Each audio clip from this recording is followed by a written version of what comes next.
అభిషేకం చేసింది అత్తరుతో యేసయ్యను.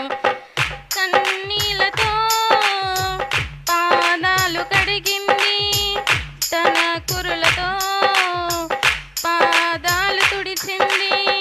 కన్నీళ్లతో పాదాలు కడిగింది, తన కురులతో పాదాలు తుడిచింది. సువాసన